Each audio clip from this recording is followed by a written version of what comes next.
Have my wonderful friend Tariq introduce himself quickly, and we'll go this way. All right, hi there. I know I have the coolest boots. They were noticed at the airport right away, so thank you all for appreciating those. My name is Tariq. I'm a Palestinian Christian from Beit Lahem. I grew up in the area for 12 years. My family moved to Houston, Texas, and thereafter, after finishing law school at the University of Texas, went back to work in Palestine, did a year's work at the Negotiation Support Unit.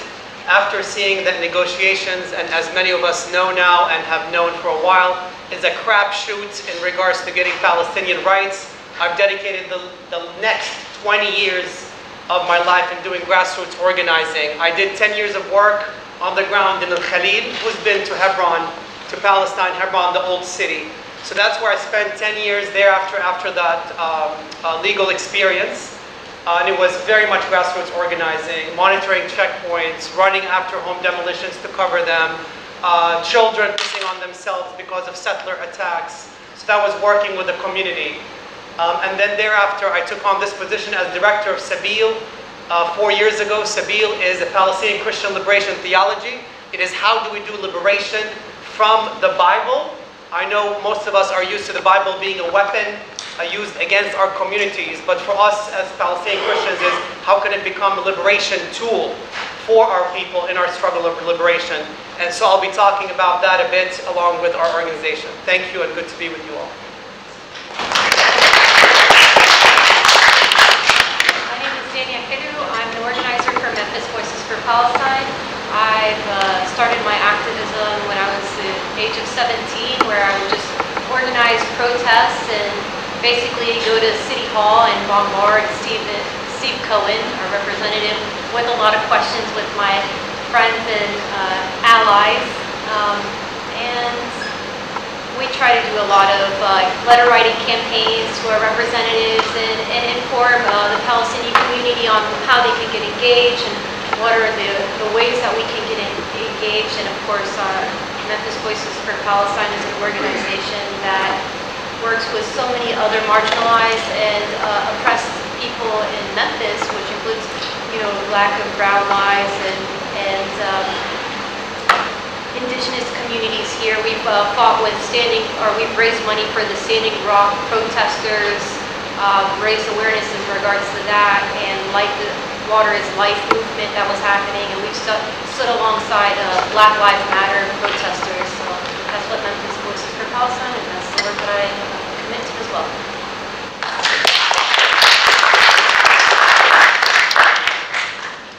And my name is Fadi Quran.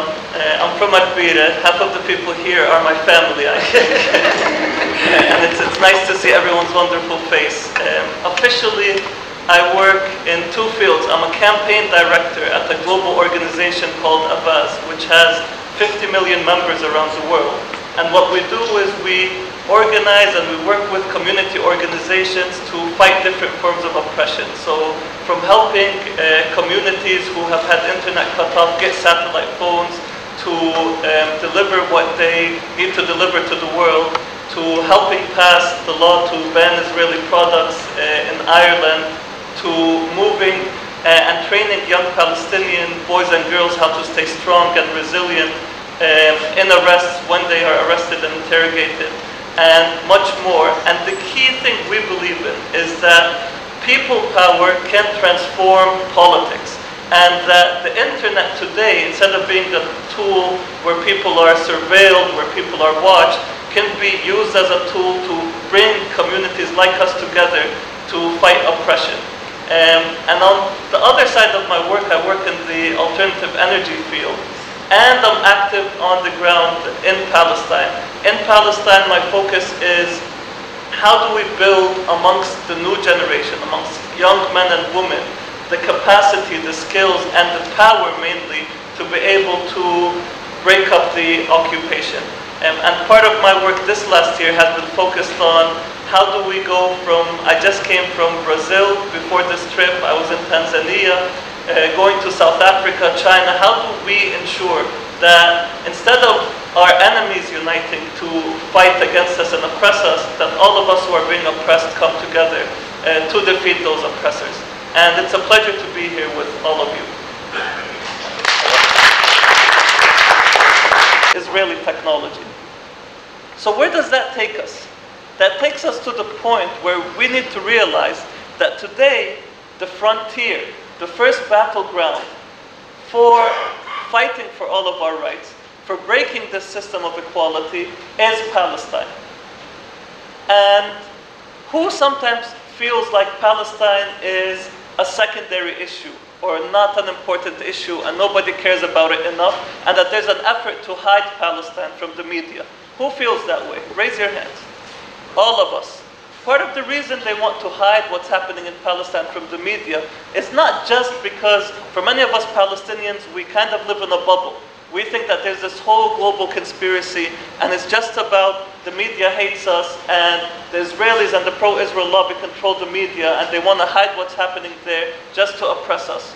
A little bit of that is true, but they actually want to hide it, not just because they want to oppress us, they want to hide it because if the world knows how we're being experimented against, and if minorities and groups that are oppressed see what's happening there, it would lead to a huge wave of solidarity and a huge international uproar. So they want to keep that battlefield hidden. Now, we've explained this example of learned helplessness, how a lot of people feel that they do not have enough power to engage. We've explained that Palestine is a frontier for all of the struggles happening against the world. But what do we do about it? And I'm going to end by saying, if we want to win this battle, we need to develop leadership and power. And power is a key term, because many of us are uncomfortable talking about power. But if you don't have power, imagine someone going to play football or going to play soccer, and they don't have a ball. Or someone going to play basketball and they don't know how to dribble. If you enter into a battle, a struggle, a political action, and you don't know how to use power, you don't know how to build power, it's like someone going to play soccer without a ball. It's useless. You may protest every day, but if you're not seeking to build your power, then you're protesting for nothing. And part of the thing that has happened is that in a lot of progressive movements and in the pro-Palestine movement, there's been a lot of protest, but there hasn't been a focus on building power. So I'm going to give you the 5 key pillars of power, so that we then in the question-answer session and in part of this conversation, we can think about how you utilize them here. Power is based, if you see power as a building, it has 5 foundations, 5 pillars. The first pillar is coercive power or military power. Someone, an actor who is capable of using its military or has a stronger military than another actor can force that actor to do what they want. So how do you break that military pillar? There are forms of direct action, there are forms of simple tactics that can be used. Even if you have less money and weapons, you can have a strategy to break that military balance. The second and the key thing to those, particularly in the United States, is economic power. Having more money means you're more powerful in the type of world, the capital world that we live today. But how do you break the money balance? Do you know that one protest and action on Rothschild Avenue, which is the Wall Street in Israel, could take down their stock market by 30%. It could cut their business by 30%, the finance that they have. And you have 1.5 million Palestinians living currently in 1948, what is so-called Israel. What would happen if they organized to shut down that avenue? And then they didn't just organize to do it once, they organized to do it every month. How could you build something like that?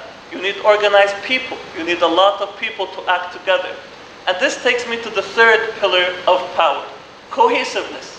You know, if you had the best basketball team in the world, if you had Michael Jordan, LeBron James, Kobe Bryant, all of the best players, and you had another team which were like the second best players, they weren't as good. But the second team, they knew how to play well as a team. They knew when to pass, they had a shared strategy, they were comfortable with each other. Science shows, on all accounts, studies show that the team who plays together better will always beat the team of superstars who don't know how to play together. And cohesiveness means how do you build a community that can function as one to achieve key results. For example, when we were in North Carolina, in Durham, they needed 6,000 votes to ensure that a congressman who was super supportive of Palestine would get in. And if just 50% of the Palestinian and Muslim and progressive community came out, 50% more just came out to vote for him, we would have had, in a state in the South, a key congressman to pull our success. But whereas that community didn't act in a cohesive way, they didn't have a joint strategy, they weren't successful, they felt helpless, the other side, which were very cohesive, very organized, got the congressman that they wanted. And that shows you how cohesiveness functions. So one of the questions we need to ask here is, how do we become more cohesive? How do we work better as a group? And the fourth pillar of power is allies. How do you build allies? That's why it's so important here to have the progressive students with us, to have MVP, to have ABS, to have actors from across, from the African American community, from the Hispanic community, because the more allies you build around you, the more powerful you are. The less allies you have, the less powerful you are. And this takes me to the last point, which is strategy. Even if you have a lot of money, even if you have a smart way to defeat the military, you need to show people the steps that they need to take. And this is where leadership comes in. You need to sit with yourself or sit with a group and define the key steps that are needed in order to achieve victory, so that when someone comes and asks a room of people like us, what are the steps needed to liberate Palestine? It's not like two people do like this and the rest is silent. Everyone needs to know that strategy. Everyone needs to understand it. And that's what we're here to build together. And that's part of the conversation we're having, not just in Palestine, not just across this tour, but across the world. Because today there is a young generation in Palestine that is building these types of questions and finding answers to them. And they're under attack. Avigdor Lieberman, the former Israel Minister of Defense, even though there's no youth movement as an institution, there's no organization called youth. Al-Hirak al-Shababi means any youth. If a few of us go to plant olive trees, we'd be called Hirak Shababi plants olive trees. But what they did, because they want to attack this type of new organizing, this type of new thinking, is that they put the youth movement, Hirak al-Shababi, on the terrorist list.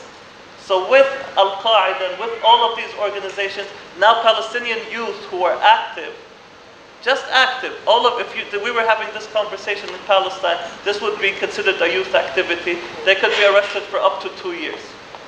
So they want to break this. How do we prevent them from breaking this? We come together as a broader community and we continue to organize. And that's the future that we're seeking, and that's the future that all of you can build. Hurt people hurt. And they will use weapons to oppress others when they are feeling afraid. That's one of my psychological truths that I understood over the years. The other one is, and I call this one bombs. The other one I call Bibles. Bombs and Bibles. Then we have insecure leaders, like our idiot-in-chief in this country, and many others around the nations and around the world, who will manipulate with power. And what is their weapon of choice? Religious texts, because it sells to the masses. So my Bible then becomes a weaponized tool to be used against my own people in Palestine. So Christian Zionists, who now number 50 million people in the United States, use a weaponized Bible to imprison my own people. And for me, it becomes a conflation of moral religious cover, i.e. the Bible, being conflated with state violence. So a conference that I went to in DC in July was Christians United for Israel, where 5,000 members were in the audience, and the organization is 7 million members strong. And who was present to speak at Christian Zionist conference? None other than our Vice President. None other than John Bolton. None other than Mike Pompeo. That's where you have the conflation of the state violence with this more religious cover. And for me, my life's work is going to be dedicated to uncovering that, as to use the Bibles and our Qur'ans and our Hebrew scriptures for liberation, and not to be used as violence against our own people. And then my fourth or third, I think, is ongoing generational trauma. When soldiers come back from the field and live in the United States and get to be acclimated back home here, we don't have that privilege in Palestine because we don't have PTSD. We have ongoing trauma in Palestine. We haven't gotten post-trauma yet.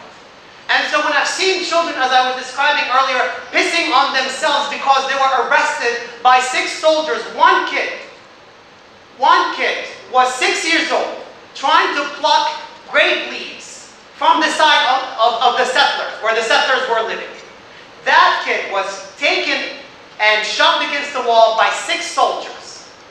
That, to me, is what Christian Zionism ends up doing. It ends up manufacturing bullets and weapons to be used on the ground against my own children. And then fourth of all is the status quo cannot continue. It just cannot continue. And all of us, as Fadi was talking about, have an obligation and a responsibility to fight it. I can no longer stomach it when I hear 300 Gazans on the border asking for their human rights of return, asking for basic liberty, and they're being shot down by snipers right and left. Or when there are 3,000 of them losing limbs or parts of their bodies and sitting in hospitals and not having enough prosthetics because we have a prosthetics crisis in Gaza. My spiritual truths and what I've been working with. For me, Friends of Sabil, again, Sabil is a Palestinian liberation theology, so it's reinterpreting the Bible. How do we look at biblical texts as Christians in this context from our own Palestinian Christian eyes, tying it to liberation theologies in Latin America, in Asia, in the Philippines, etc. And not buying this westernized Christianity that has become that weapon I was describing earlier. For me, it is a prophetic theology. And what does prophetic mean? It means it judges. It judges any elements of our society that are not aligned with God's purpose. But it also always hopes. That's what all prophets throughout the centuries have done. Judged and hoped. Hoped for a better community and brought specific steps on how we can ameliorate that community. So for me, it is prophetic. Collective liberation, as Fadi was talking about alliances. If you are coming as a non-Palestinian to Palestinian organizing, and you're thinking about it as doing charity justice work for us, I tell you, don't come and do that work. Go and do some anti-racism work on yourself before coming back into that space. Because when I walk into this space as a male, I have a lot of privilege in my gender, and I need to work with women's rights from a place of being understanding that my liberation is tied to gender and women's rights. 3, reconciliation, but not at the cost of the violence of dialogue. 20 years ago, you would have caught me in a living room sitting down with Jewish people to talk about how we are all the same and human rights, etc. I would love to connect with Jewish people, Muslim people, Buddhist people, whoever. But sometimes these interfaith circles are used as to silence any criticism of Israel and not to do the work on Palestine. I am not ready to sit down to see your humanity when you're trying to shut my mouth up on my own people's rights. So reconciliation has to be with justice. 4, strong, diverse leadership is key for liberation. We have to uplift our youth, as Fadi was talking about. We have to uplift the women leaders in our society. We have to uplift the alliances with Black, Latino, Filipino, etc. around the world globally. Because the struggle is the same. Corporations that are globalized have necessitated alliances that are also globalized. The justice steps I want to share with you for the next 3 minutes. And these are very basic 4 steps that I learned from, I was a protege of Dr. Martin Luther King was Bernard Lafayette. He now teaches at Emory in Atlanta. I was his protege. And I've learned some of the steps, and you all might have heard of them. They're very basic, but they are very relevant for each movement building and campaign. You gather information to understand what it is that you want to do. You have to gather information from those in the room to understand what are we seeking, what is the mission and what is the vision. And then after you gather this information, you've got to educate. Because not everybody's on the same page. We sometimes assume that other people are on the same page. We educate ourselves and each other with that information. And then we can go to negotiations, right? And Palestinians have done negotiations for decades. We go to negotiations but on an equal footing, where we are not having Israel's boot on our necks and Israel's telling us, yalla, negotiate. We take that boot off. After negotiations, we go to direct action. So BDS, what does BDS stand for? Boycott, divestment, sanctions. It is not about punishing Israel. In a way it is. But it is more about, I mean, you can say the civil rights movement was trying to punish bus companies. Or we were trying to punish this and this corporation. It wasn't about punishment. It was about leveling the power field, where we're taking that damn boot off our necks, sitting across from the Israelis with an equal power, and then we demand our rights. I'm not going to be able to demand my rights on my body sitting on the floor with the boot on the top of my neck. But always direct action is to go back to negotiations. So with the information gathering, education, negotiations, direct action, then I will be ready to reconcile with my enemy. My religion and all religions teach love your neighbor and love your enemy, right? But it is with justice that I would love. Lastly, I'll talk about very briefly about our FOSNA programs, Friends of Sabine. So how do we practice that? How have I gathered these psychological truths, and we as an organization, along with these spiritual truths, along with the how that I just described, into programmatic elements concretely? One is to amplify, and amplify the voices of marginalized communities. So when Christian church denominationals were happening to look at resolutions for divesting from companies, the first people they called were Jewish people, and the only people they called were Jewish people. And I'm sitting here thinking, I will amplify my voice as a Palestinian. Yes, I want the alliance of Jewish people, but I can speak for myself as a Palestinian Christian, and those who are Palestinian Muslims can speak for themselves. So we amplify the voices of marginalized communities by having a narrative training that trains our own youth on how to tell your story and how to make it effective with a campaign that you are trying to organize and implement. Two, we advocate. Do people in this room know how many church denominations on a national level divested from companies that profit from Israel's occupation? Do you know how many denominations? 10 denominations. That is powerful, but that took 20 years of work.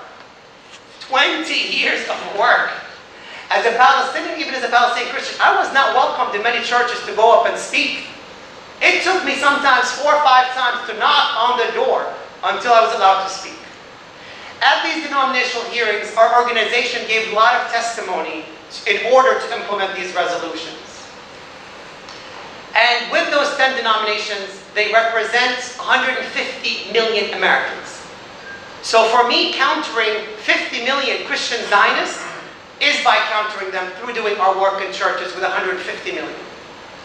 We continue to awaken the consciousness of people on a local level.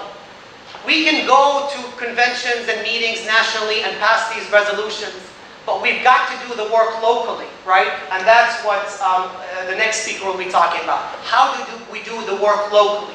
And locally is where it matters. So even the locally is educating one church at a time, one mosque at a time, one synagogue at a time. And lastly, to constantly build those alliances and intersect movement-wise, because the collective liberation is the only way to reach that vision with the mission that we have created together. So thank you for welcoming me and us into your space. Thank you for hearing my truths, and feel free to challenge my truths with yours at the Q&A. Thank you.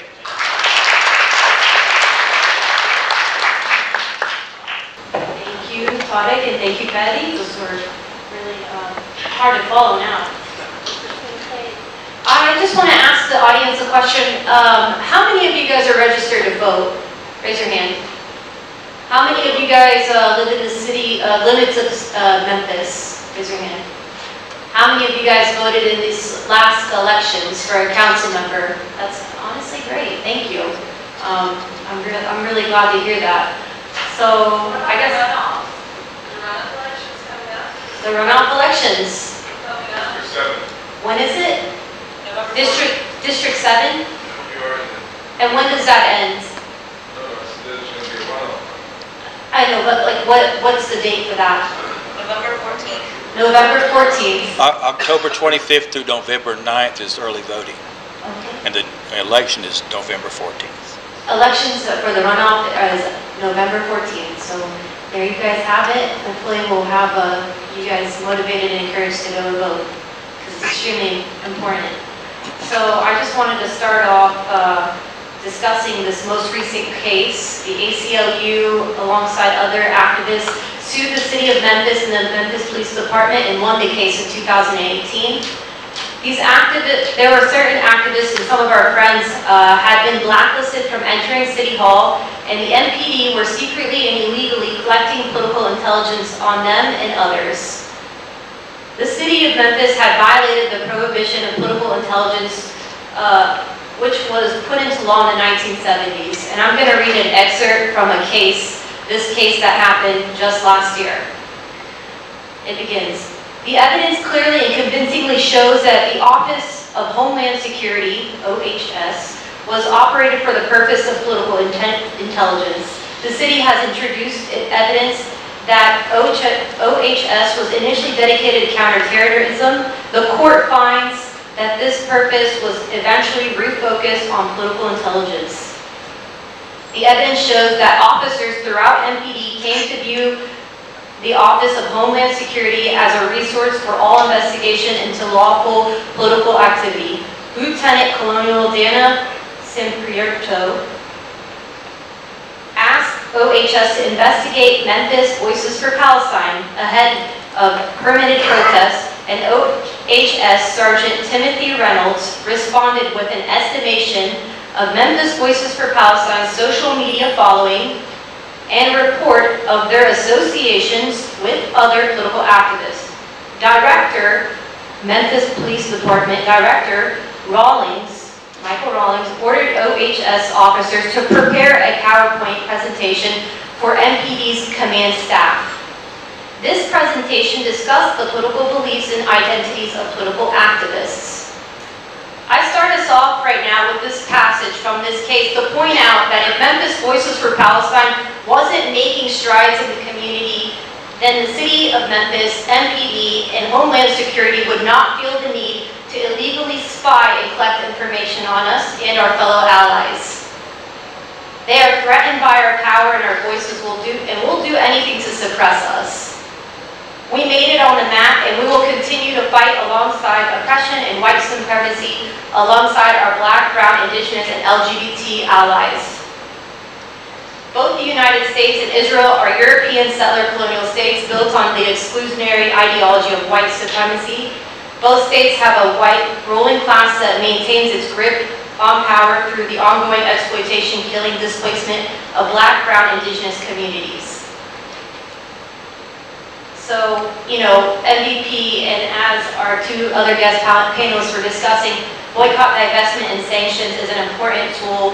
I think it's important to clarify that, Zionism is a form of colonialism, and advocating for Palestinian human rights is an attack on Jewish people. And Memphis Voices for Palestine endorses and supports the boycott of Memphis businesses that suppress the voices of our allies in their struggle against oppression and racial injustice. And to criticize Israel is not to criticize the entire Jewish faith, as criticizing Saudi Arabia isn't similar to criticizing the entire Muslim faith. I was just going to add that the Memphis Police Department has a long-standing history with Israel. The MPD has been trained and has been going to Israel since 1992. MPD Director Michael Rawlings said he was most looking forward to gaining insight and training regarding terrorism as an invaluable experience concerning his 2017 trip to Israel. To date, thousands of law enforcement officials have traveled to Israel to learn violent crowd suppression tactics. Today, MPD currently uses 40% of the city of Memphis's budget, which is around $270 million out of $670 million, which are spent on military gear surplus and military training. The militarization of local police departments look like Army-grade tear gas equipment, face masks, and armored vehicles. This is entirely based on crowd control and suppression and not de-escalation of a situation. There is no form of community engagement or communication on behalf of the MPD. And the reason I bring this up is because this is, we are fighting alongside our allies, we're fighting the same exact struggles, and I just wanted to end this off, my note off with, we should just stop as a Palestinian community and pro-Palestinian advocates, we should stop feeling helpless. We can take control of our situation. We need to get better, we need to better engage ourselves in our community, in the city of Memphis, our local politics, pay attention to our city council members, pay attention to the mayor, who the mayor is, what all the mayor is involved with. Jim Strickland is not our friend. People need to know that Jim Strickland is not our friend. Tammy Sawyer was a person, it was a candidate for mayor that we could have worked with. We could have been like, hey, it's time for us to stop supporting Israel, stop buying their military industrial, apparatus and their security apparatus, stop applying it, de-escalate our MPD, and possibly, create a dialogue here. My second note was just about boycott, divestment, and sanctions, which so many Palestinians are like, what is BDS going to do for us? It doesn't work, etc., etc. There was a UN report that stated that the BDS was a major factor behind 46% of drops in direct foreign investment in Israel in 2014. Israeli exporters have repeatedly complained that it's getting harder for them to export products to Europe. European businesses are increasingly unwilling to invest in Israel because of its BDS. These are, I can read you all of these different BDS wins. I don't think you guys really want me to read these hundreds of BDS wins here. I guess the most important, Costco, dropped Sabra, or I think, yeah, stop selling Ahava. We have just so many wonderful BDS wins. Portland Trailblazers announced at the end of its partnership with its military contractor, Leupold and Stevens. And we know for a fact that there are products that are in our stores today that we need to de-shelve from our stores. Sabra, Hummus, Ahava, HP, Ben & Jerry's, Airbnb are all companies that we can live without. And we can pressure them and tell them to stop working and operating within Israel or with Israel. I think that concludes what I have to say, and I think we definitely need to take part in activities and support the work of the Mid-South Peace and Justice Center, Bridge Builders, Progressive Student Alliance, and other organizations. Thank you for your time.